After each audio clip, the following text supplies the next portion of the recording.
Assalamualaikum warahmatullahi wabarakatuh. Perkenalkan, kami dari kelompok 8 kelas PSTID ingin mempresentasikan hasil studi kasus yang kami kerjakan terhadap program penghitungan IP semester mahasiswa. Pertama-tama, izinkan saya memperkenalkan diri. Nama saya Muhammad Fakih Dwinanda dengan NPM 241506156 dari kelas PSTID. Selanjutnya, Perkenalkan, nama saya Dian Reza Pahlevi dengan NPM 241506167 dari kelas PSTID. Perkenalkan, nama saya Fani Nurfiana, NPM 241506137 dari kelas PSTID. baik, pertama-tama yang akan kami presentasikan adalah flowchart yang telah kami buat.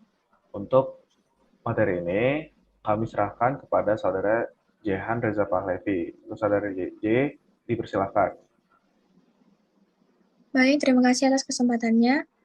Jadi pada kesempatan kali ini saya akan menjelaskan mengenai flowchart studi kasus menghitung IP mahasiswa.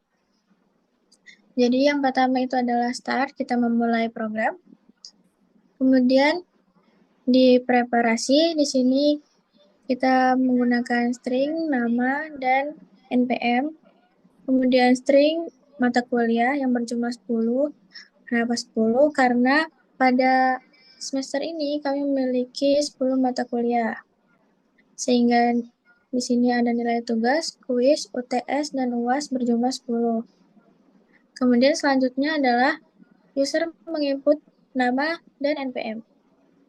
Setelah itu, user menginput nilai mata kuliah, yaitu tadi tugas, kuis, UTS, dan juga UAS. Kemudian masuk ke langkah decision di sini jika I kurang dari 10. Jika ya, maka user akan input nilai mata kuliah kembali seperti sebelumnya. Jika tidak, maka lanjut ke tahap selanjutnya, yaitu sama seperti yang tadi, I kurang dari 10. Jika ya, maka user akan menghitung nilai akhir, menghitung nilai mutu, dan angka mutu. Kemudian outputnya adalah nilai akhir, huruf mutu, dan juga angka mutu. Kemudian dilanjutkan proses hitung total angka mutu. Proses ini berulang-ulang hingga I mencapai 10. Jika sudah mencukupi atau tidak, maka user akan melanjutkan ke hitung IP. Selanjutnya dari menghitung IP mahasiswa, outputnya adalah kartu hasil studi. Lanjut ke decision kembali. Jika I kurang dari 10, jika ya, user akan menghitung nilai akhir dan huruf mutu. Kemudian outputnya adalah mata kuliah, jumlah SKS, nilai akhir, dan huruf mutu. Proses ini akan terus-menerus hingga I sama dengan 10. Jika I sudah sama dengan 10, maka akan melanjutkan ke output hasil IP keseluruhan. Kemudian selesai.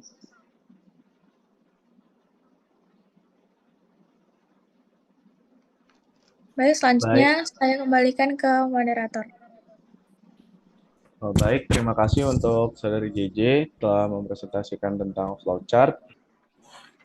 Baik, untuk selanjutnya adalah pseudocode yang akan disampaikan oleh Pak Saudari Fani Nurfiana. Untuk Saudari Fani, dipersilakan. Terima kasih atas kesempatannya. Di sini saya akan menjelaskan pseudocode dari hasil analisis menghitung IP mahasiswa. Yang pertama, deklarasi. Nama menggunakan variabel string dan NPM menggunakan variabel string. Selanjutnya, SKS terdiri dari SKS 1, SKS 2, sampai dengan SKS 10 yang menggunakan nama variabel integer. Bobot 1, bobot 2, sampai dengan bobot 10 menggunakan nama variabel integer. Selanjutnya, pilihan MK atau bisa disebut dengan pilihan mata kuliah yang menggunakan variabel integer. N nilai kearifan, N tugas, N kuis, N UTS, UAS yang menggunakan variabel float. Selanjutnya, nilai matkul 1 sampai dengan nilai matkul 10 yang menggunakan variabel float. Selanjutnya, nilai akhir yang menggunakan nama variabel float dan pilihan yang menggunakan variabel char. Selanjutnya, algoritma. Yang pertama, input nama dan NPM mahasiswa. Yang kedua, while pilihan sama dengan Y kecil atau Y besar do. Tampilan daftar mata kuliah. Yang pertama, pengetahuan lingkungan. Yang kedua, teknik digital. Yang ketiga, pengantar teknologi informasi. Yang keempat, algoritma dan pemrograman. Yang kelima, kalkulus. Yang keenam, pendidikan bahasa Indonesia. Yang ketujuh, pendidikan Pancasila. Yang kedelapan, pendidikan etika dan kearifan lokal. Yang kesembilan, industri pertanian. Dan yang terakhir, praktikum algoritma dan pemrograman. Selanjutnya, pilih mata kuliah dengan input pilihan mata kuliah. Selanjutnya, berdasarkan pilihan mata kuliah, lakukan hal berikut untuk setiap mata kuliah. Yang pertama, input jumlah SKS. Yang kedua, input nilai kearifan, nilai tugas, nilai kuis, nilai UTS, dan nilai UAS. Yang ketiga, hitung nilai akhir mata kuliah. Nilai mata kuliah sama dengan nilai kearifan dikali 10% ditambah nilai tugas dikali 35%, ditambah nilai kuis dikali 15%, ditambah nilai UTS dikali 20%, ditambah nilai UAS dikali 20%. Dan yang terakhir, hitung bobot mata kuliah. Bobot sama dengan nilai mata kuliah dikali dengan SKS.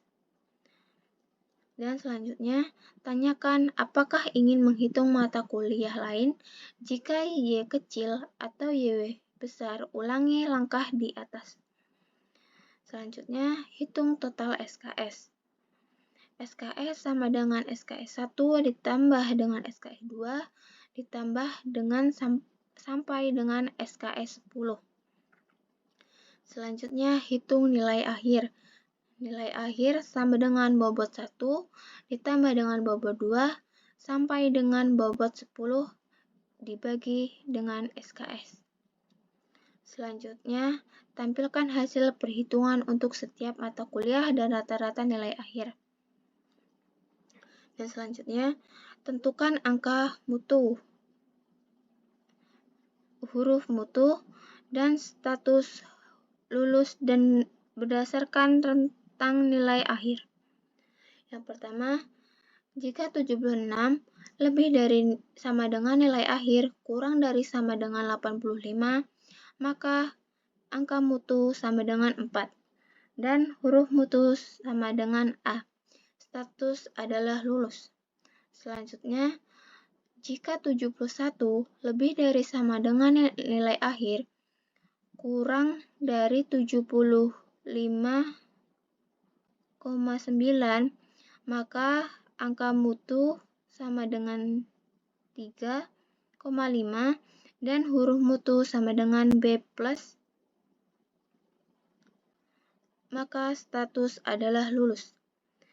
Selanjutnya, jika 66 lebih dari sama dengan nilai akhir kurang dari 70,9, maka angka mutu sama dengan 3 dan huruf mutu sama dengan B, maka status adalah lulus. Selanjutnya, jika 61 lebih dari sama dengan nilai akhir kurang dari 65,9, maka angka mutu sama dengan 2,5 dan huruf mutu sama dengan C+. Maka status adalah lulus. Selanjutnya, jika 55 lebih dari sama dengan nilai akhir kurang dari 60,9, maka angka mutu sama dengan 2 dan huruf mutu sama dengan C, maka status adalah lulus.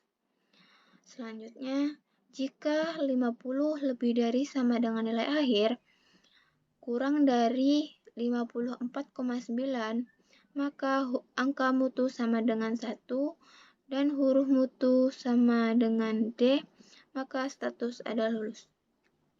Yang terakhir, jika nilai akhir kurang dari 50, angka mutu sama dengan 0 dan huruf mutu sama dengan E, maka status adalah tidak lulus.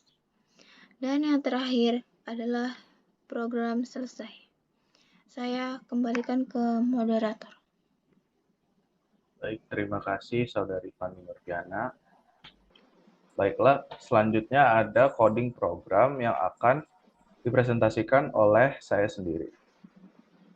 Pertama-tama, di sini ada header file, include iostream, dan include studio.h. Di sini fungsinya untuk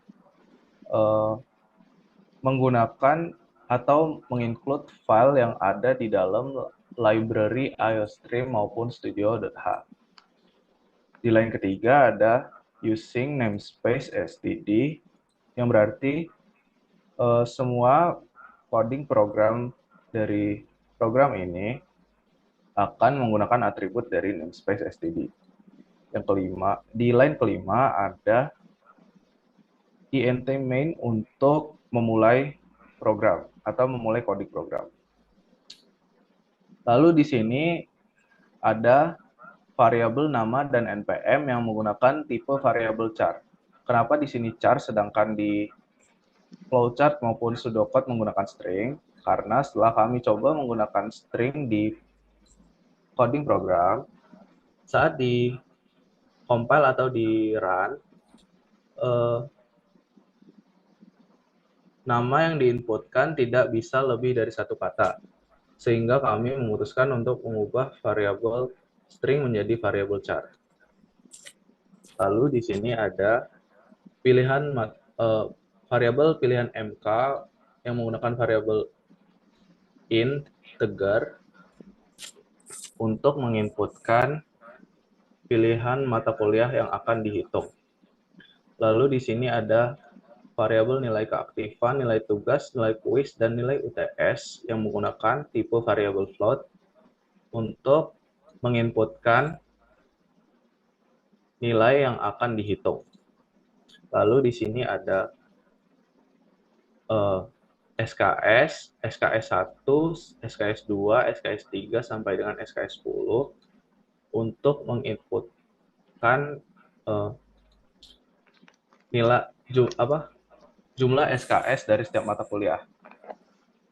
Lalu SKS ini untuk menghitung semua jumlah SKS. Lalu di sini ada variabel nilai matkul 1 sampai dengan nilai matkul 10 yang menggunakan float di sini untuk menghitung nilai dari masing-masing matkul sesuai dengan peraturan yang sudah ditulis pada tugas di Vclass. Lalu di sini ada integer bobot 1 sampai dengan 10 untuk mengalihkan nilai matkul yang tadi sudah dihitung dengan SKS dari masing-masing matkul. Hal ini untuk nantinya menghitung nilai akhir.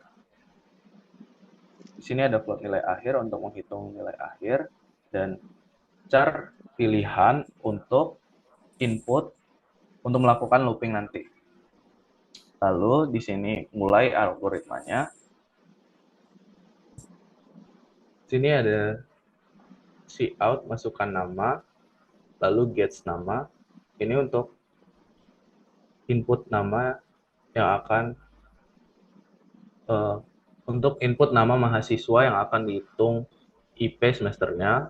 Lalu Di sini masukkan NPM untuk menginput NPM mahasiswa yang akan dihitung IP semesternya. Lalu di sini ada do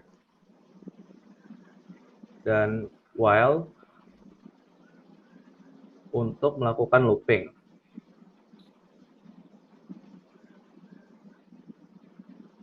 Pertama-tama, kita keluarkan dulu pilihan mata kuliah atau daftar mata kuliah yang bisa kita hitung nantinya. Lalu, di sini kita pilih mata kuliah dengan cara menginputkan variabel pilihan MK. Lalu di sini switch pilihan MK.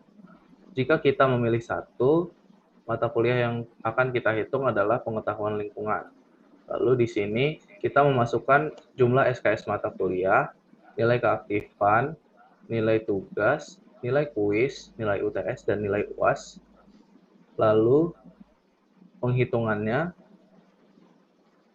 yaitu nilai matkul 1 sama dengan nilai keaktifan dikali 10 dibagi 100, ditambah nilai tugas dikali 35 dibagi 100, ditambah nilai kuis dikali 15 dibagi 100, ditambah nilai UTS kali 20 bagi 100, dan ditambah nilai UAS dikali 20 dibagi 100. Untuk bobotnya, nilai matkul 1 dikali SKS 1, atau SKS matkul ini. Lalu break. Jika kita memilih 2, maka mata kuliah yang akan dihitung adalah teknik digital. Lalu penghitungannya kurang lebih sama dengan mata kuliah sebelumnya, yaitu nilai keaktifan dikali 10 bagi 100 atau 10%, nilai tugas kali 35 bagi 100 atau 35%, dan seterusnya. Bobotnya juga yaitu sesuai nilai matkul yang sudah kita hitung tadi dikalikan dengan SKS dari matkul tersebut. Untuk case 3, mata kuliah yang akan dihitung adalah pengantar teknologi informasi. Case 4, algoritma dan pemrograman. Case 5, kalkulus. Case 6, pendidikan bahasa Indonesia. Case 7,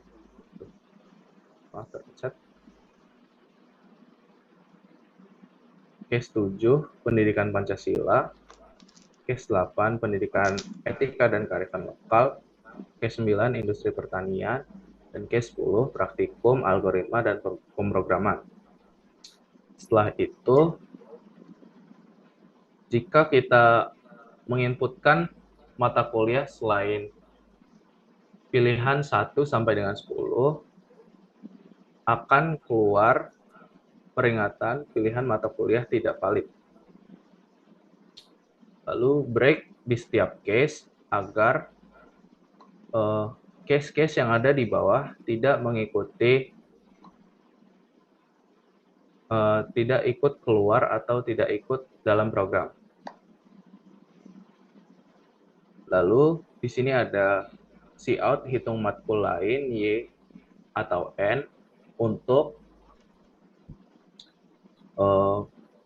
memilih apakah kita ingin menghitung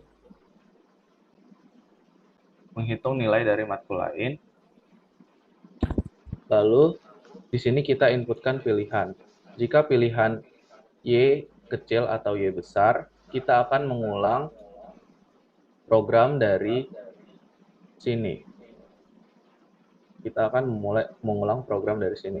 Jadi misal kita input, yang pertama kita input 1, lalu kita input nilai SKS sampai dengan nilai UAS, lalu sudah selesai, akan keluar pilihan untuk menghitung matkul lain. Lalu jika kita pencet Y, kita bisa mengulangi lagi, lalu kita bisa menginput 2 untuk menghitung matkul teknik digital.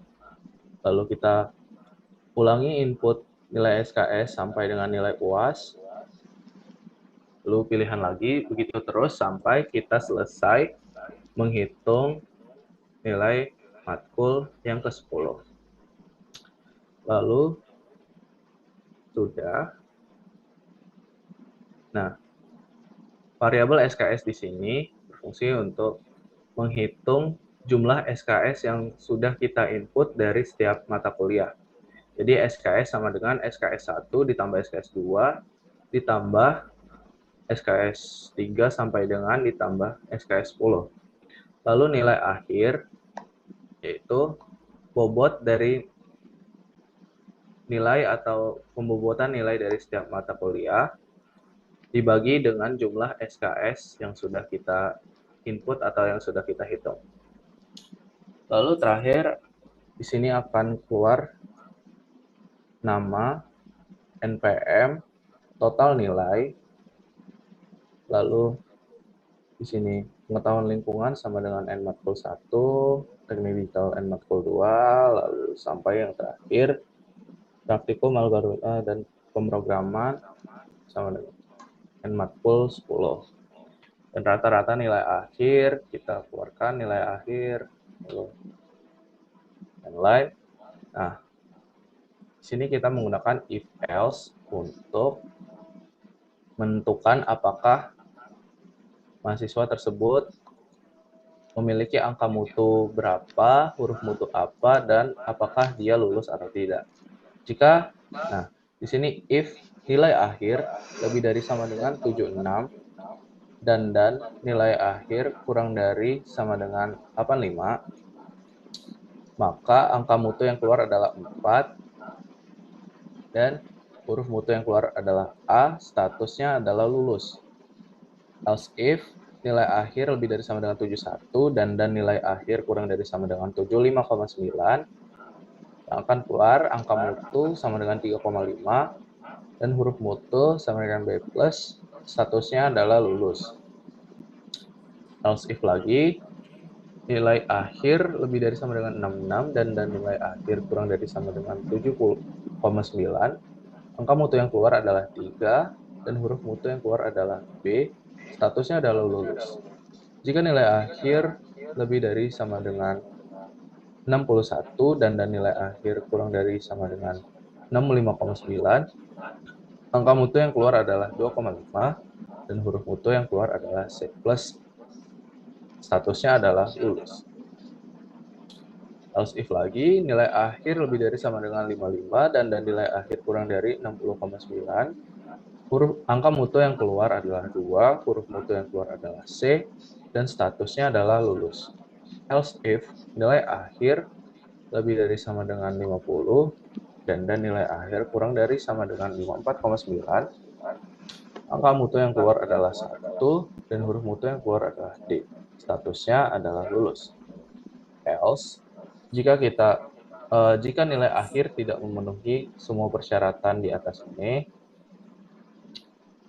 maka angka mutu yang keluar adalah 0, huruf mutu yang keluar adalah E, status adalah tidak lulus. Maksudnya ini adalah jika nilai akhirnya kurang dari 50, karena batasnya adalah 50. Lalu di sini return 0 untuk mengembalikan kalian ke 0 atau ke semula. Baik, mungkin itu saja yang dapat disampaikan dari kami kelompok 8. Lebih kurangnya kami mohon maaf dan kepada Allah kami memohon ampun. Wabillahi taufiq wal hidayah. Wassalamualaikum warahmatullahi wabarakatuh. Waalaikumsalam warahmatullahi wabarakatuh.